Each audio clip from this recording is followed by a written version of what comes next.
Wow, this is how we try from Mass Communication. Here I'm again with another video. In this video, I'm going to show you how you can back up your WhatsApp Messenger. In any case, if you lose your WhatsApp, how you can recover all that data. Or you're changing from one phone to another, you can use this one in Android or iPhone could be the similar. Go to your WhatsApp Messenger. Here we go. At the corner, you see here 3 dots. Go inside the 3 dots.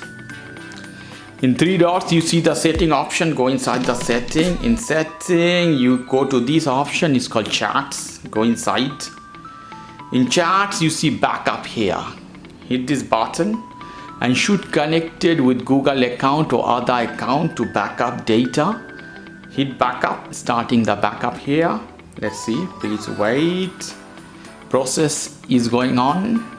Is done. So this is the way you can back up of your WhatsApp data, document, whatever you have in your Android phone. This is Samsung Galaxy S20 Ultra.